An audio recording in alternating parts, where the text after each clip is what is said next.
A question I've been asked a lot lately is, how do you deal with D-Day anniversaries? How do we deal with D-Day of the affair, the nightmare, the day that everything came out?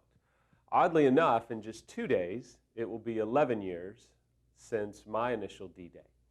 Now, I will tell you that as you move on in recovery, the D-Day anniversary, if you will, gets easier and easier. At 1 year, it was a nightmare. Samantha and I, we tried not to talk about it, but she hit rock bottom kind of all over again on the night of D-Day, when she realized a year ago today our lives were changed forever. It was ugly.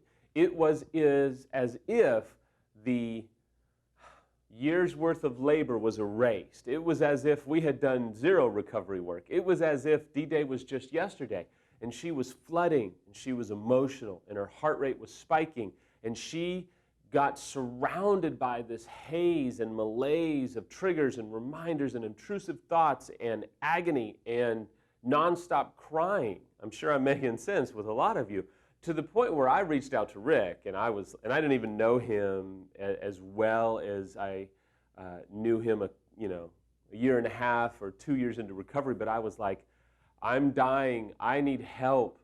His secretary was not happy with how many times I called, but it was incredibly devastating for Samantha at year 1. At year 2, it was much easier, but we didn't really talk a lot about it. It was probably, I would say, half a day of real dark thoughts. She didn't want to be talked with. She didn't want to be approached. It was a tough day, but it was nowhere near year 1. At year 3, we laughed and said, thank God, we're never going there again. We never want to do that again.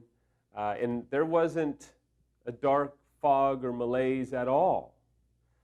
Now, I will tell you, D-Days are rough because all of your emotions come rushing back. All of your fears, your worries, your anxieties, your devastation, the raw trauma comes rushing back as if it was day 1.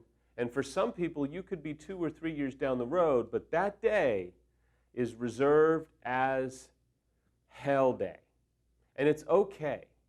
I mean, it should get easier, it should get better as you get around the 3-year mark. It really should. If it's not, then there's some untouched wounding that needs to be addressed. But it's normal to feel this pain, this hurt, this agony. It's normal to be sad. But a few guidelines for you. Number 1 is you can't let it erase the recovery work that you've done.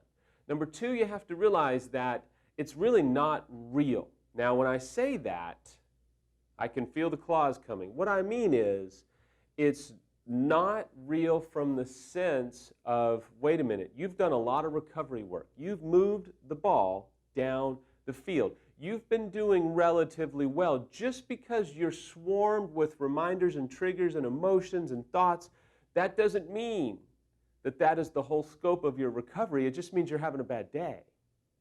It just means that you're having a lot of emotions overwhelm you, and you've got to do some breathing exercises, some grieving exercises. You need to take a walk. You need to get some good food. You need to get some good rest. You need to relax. You need to have your spouse or someone you trust help you alleviate some responsibilities on that day, and you just need to chill. Now, some people, they need to actually ramp up their activity. For some people, they need to work out, they need to do a lot of work, they need to stay busy and stay active, and that's totally fine because that helps them get through the day. You see, everybody's different in how they cope with a D-Day, and that's totally okay. For some betrayed spouses, you may cry and weep, and you may need to have some alone time, and then the next day or that evening, you start to work your way back out of it, and you're totally fine. For some people, you may say, I'm fine. I just don't want to talk about it. And that's okay too. That doesn't mean that you're denying your reality, that just means you are protecting yourself from cascading into a pit of emotions that you don't want to surround yourself with because you know that they're not necessarily real. They are a trap to suck the life out of you all over again, and you're not going to fall for it. Now, let me just tell you as a unfaithful spouse, D-Day resets me. It reminds me of where I've come from.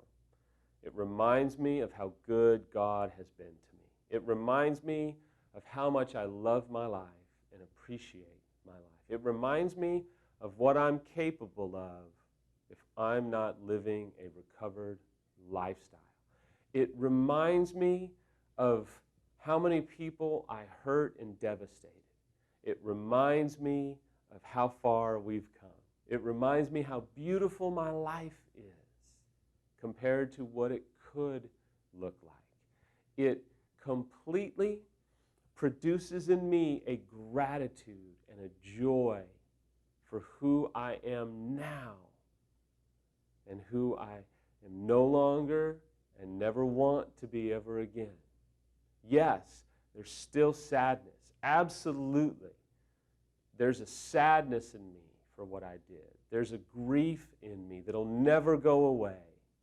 I don't ever want it to go away. It reminds me of what I did and what I could do if I don't live in sobriety and dedication to recovery in my life.